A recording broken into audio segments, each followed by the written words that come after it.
Yo definitivamente no continuaría con Jóvenes a la U, y no porque no crea que los jóvenes y las jóvenes puedan acceder a educación superior, sino porque considero que esta plata sería más costo efectiva invirtiéndola en educación superior pública, y en este caso puntualmente la Universidad Distrital. Necesitaríamos alrededor de 586.000 millones de pesos que entrarían a la base presupuestal de la Distrital para que de manera permanente se creen 40.000 nuevos cupos en esta universidad, y no que vaya al lucro de las universidades privadas. Desde Enfoque Público continuamos con este ciclo de entrevistas con candidaturas, un insumo para la cualificación de la opinión pública. En Enfoque Electoral nos acompaña en esta oportunidad Heidi Sánchez Barreto, cabeza de lista del Pacto Histórico al Consejo de Bogotá. Heidi es abogada de la Universidad Libre, especialista en Derecho Ambiental, estudiante de la maestría en Derecho Constitucional de la Universidad Externado de Colombia. En su trayectoria laboral ha recorrido la lucha por los derechos humanos, el sindicalismo, asuntos de memoria histórica, trabajo con docencia universitaria, entre otros. Es feminista y antimilitarista y viene de ser concejala de Bogotá. Heidi, gracias por atender esta entrevista. Bueno, ustedes, muchísimas gracias por la invitación, y bueno, es un gusto acá conversar con ustedes. En primer lugar, Heidi, tenemos un panorama en el que todas las candidaturas a la alcaldía de Bogotá son encabezadas por hombres.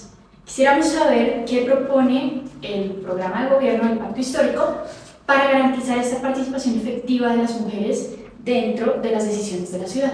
Bueno, nosotros, digamos que en el marco ya de la conformación del gabinete, lo que se propone es que este gabinete sea 50%, incluso que supere el 50% de representación de mujeres en los espacios decisorios. Digamos que la lista nuestra al Consejo de la Ciudad ya de facto la encabezamos 7 mujeres. En los primeros 10 lugares habemos 7 mujeres que tenemos como toda la posibilidad de ser elegidas hacia el Consejo de Bogotá. Pero aquí sí hay que decir que esto es un tema estructural, el tema de la participación de las mujeres en política. Si tú te das cuenta, hoy el Consejo de la Ciudad tiene una representación minoritaria de mujeres. Incluso este año, este periodo legislativo, este periodo constitucional, fue en el que mayor número en toda la historia del Consejo de Mujeres eligió, una tercera parte, 15 mujeres habíamos. De estas 4 están en otros cargos, por ejemplo, Carolina Arbeláez, representante de la Cámara, Andrea Padilla, que es senadora, Susana Muhammad, que es actualmente ministra de Ambiente, Sara Castellanos, que se había lanzado al Senado, es decir, salieron para aspirar a otro espacio de representación política.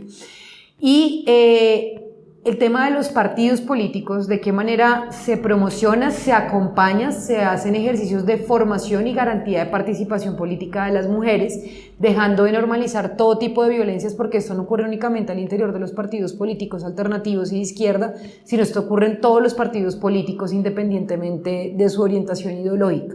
Y en ese sentido el acompañamiento es fundamental, y no ver a las mujeres como menos relleno, sino que, como para cumplir con la cuota del 30%, sino que realmente haya impulso de participación de las mismas, no solamente en el ejercicio electoral, sino en los espacios de direcciones, pero a su vez también la promoción en cargos de dirección y de libre nombramiento y remoción en diferentes instancias. Heidi, vamos a pasar a otra pregunta. Tú vienes elaborando documentos que aportan a los debates de ciudad desde el año 2020, 2021 y 2022. Y fuiste precandidata a la alcaldía en la consulta del Pacto Histórico. Y construiste 14 líneas programáticas en algo que agrupas bajo la categoría del derecho a la ciudad, que dicho sea de paso, esto es un guiño a uno de los pensadores más importantes con lo urbano, como Henri Lefebvre, ¿no?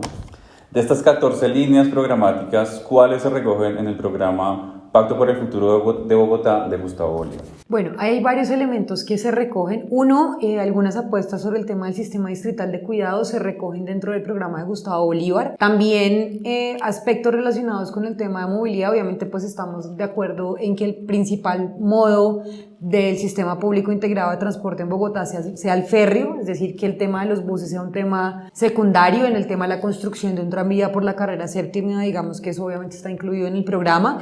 A su vez, el tema de los 1000 equipos de territorios saludables, eso también quedó incluido en el programa.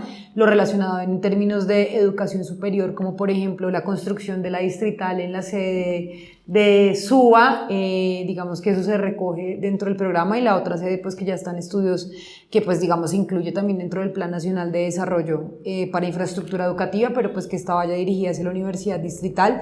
Las otras dos sedes, bueno, digamos Bolívar proponemos, o sea, desde nuestra candidatura proponemos 4 nuevas sedes de la Universidad Distrital en el fortalecimiento de la infraestructura de la misma.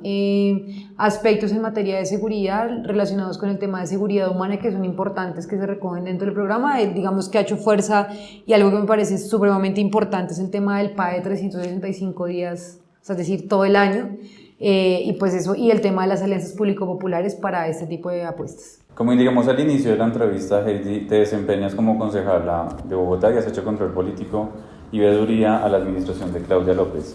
¿Qué programas y políticas públicas u obras de infraestructura continuarían en una eventual alcaldía del Pacto Histórico y cuáles en definitiva sí deben cambiar? Bueno, hay obras de infraestructura que ya están en ejecución, que es muy fácil echarlas para atrás, ¿cierto? Yo en primera instancia creo que cumpliría con el compromiso ambiental. Consideramos que debería cumplirse con el compromiso ambiental que no se cumplió hace 4 años con respecto al tema de humedales, ¿sí? 2, el tema del sistema de cuidado, pero en términos de mejora, ¿no? O sea, es decir, que haya posibilidad que se amplíe sus horarios, que no únicamente sea hasta las 5 de la tarde y no únicamente recoja a aquellas personas que se dedican 100% a las tareas del cuidado, sino aquellas que cumplen doble y triple jornada.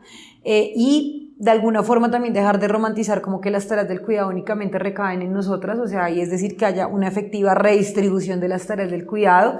En el programa nuestro se recoge un reconocimiento, por ejemplo, a las mujeres con jefatura de hogar que quedan en desempleo, al menos por 3 meses, eso está en el programa de la alcaldía que se propone desde Gustavo Bolívar.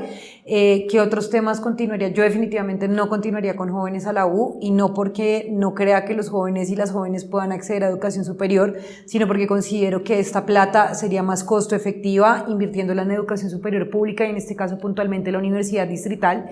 Necesitaríamos alrededor de 586.000 millones de pesos que entrarían a la base presupuestal de la Distrital para que de manera permanente se creen 40.000 nuevos cupos en esta universidad, y no que vaya al lucro pues, de las universidades privadas.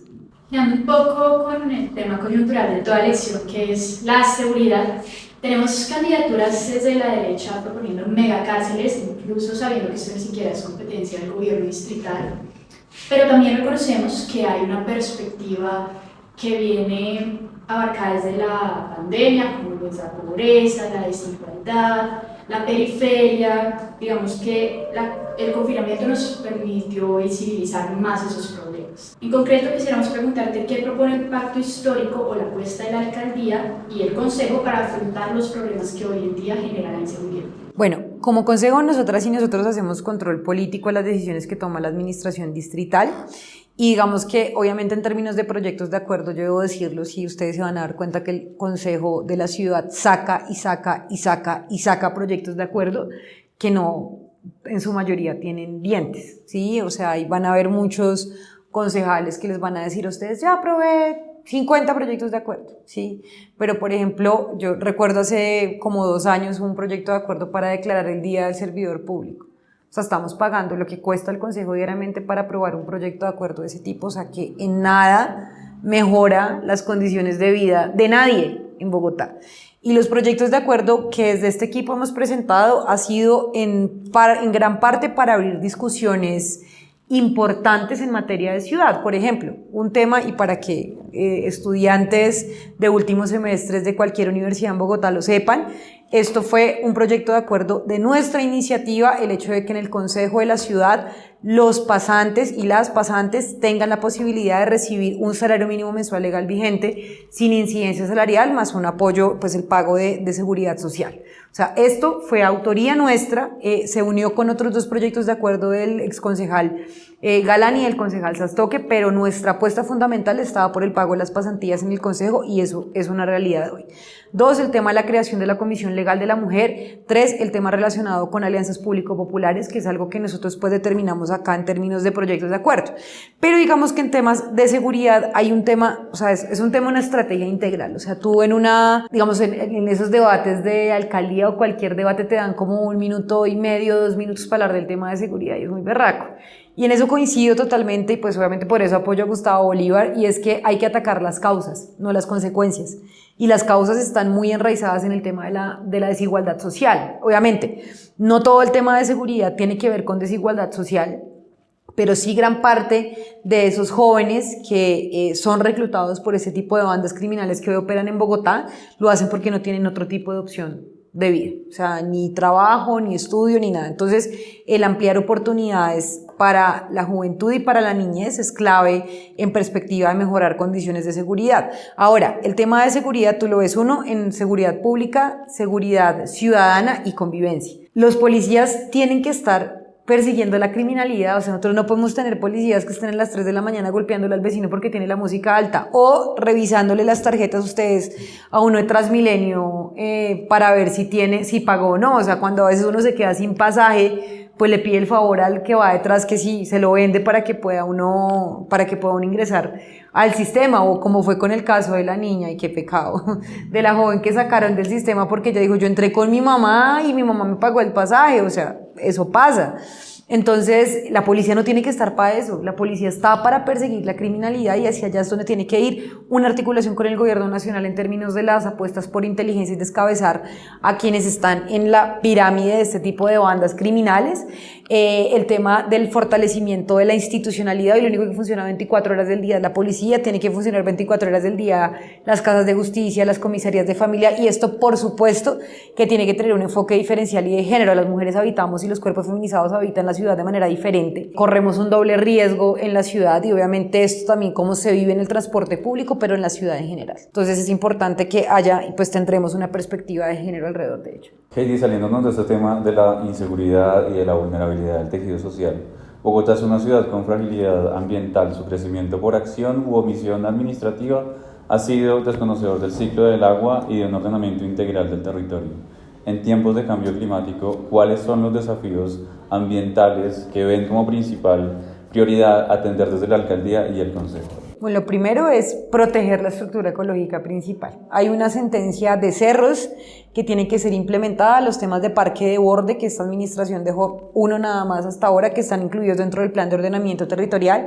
Como lo dije a la segunda pregunta, el tema de revisar y reversar algunas obras dentro de los humedales, sobre todo el humedal Jaboque y el humedal Juan Amarillo, que son obras que irremediablemente van a causar un daño irreversible a los humedales y a su función ecosistémica, a su vez la protección de la zona de reserva Van der Hamer, pero o sea el cumplimiento del plan de manejo ambiental que se aprobó en el año 2014, y pues obviamente proteger y restaurar mucho del tejido de la reserva Thomas Van der Hamer. La protección, pues el páramo del Sumapaz es el páramo más grande del mundo y pues está en nuestra localidad 20, la protección de los acuíferos en Bogotá. Bogotá tiene muchas zonas que bueno, yo saludo el tema de esos senderos que se han abierto, pues obviamente con toda la responsabilidad del ser humano de cuidar y salvaguardar y preservar esta parte de la estructura ambiental en Bogotá, pero conocer Bogotá, que no es solo cemento, sino Bogotá, el 70% de su territorio es rural. O sea, el 73%, el resto pues es donde vivimos la mayoría de habitantes, más de 7 millones en la parte urbana, pero pues proteger y salvaguardar el medio ambiente es importante, sobre todo también la compensación del tema arborizado, sobre todo hacia las localidades del suroccidente de Bogotá, que son las que mayor déficit tienen, y bueno, entre otros muchos elementos que habría que tener en cuenta, bueno, el tema del reciclaje, el tema del relleno sanitario de Doña Juana, y cómo avanzamos pues como tal en el cierre progresivo de esa vecina incómoda a las localidades de Ciudad Bolívar y de Tunjuelito, el tema de la dignificación nuevamente de los recicladores y pues la operación pública también. Perfecto, Heidi. Yo creo que con esto podemos cerrar invitando a nuestra audiencia a participar en estas elecciones de octubre y a que nos cuentes también dónde pueden encontrar tus propuestas y para profundizar más en lo que propones para Bogotá. Bueno, en mis redes sociales, Heidi _UP, no por app, sino por Unión Patriótica. Heidi, la primera con I latina, la última con Y, _UP. En todas nuestras redes sociales aparecemos con ese nombre. Y pues nada, pues también hay que conozcan las otras candidaturas del pacto histórico que estamos en la lista del Consejo, pero también de las juntas administradoras locales que también se eligen, Jales. Y es importante que ustedes lo sepan. Y pues bueno, 3 veces pacto este 29 de octubre, Alcaldía, Consejo y JAL.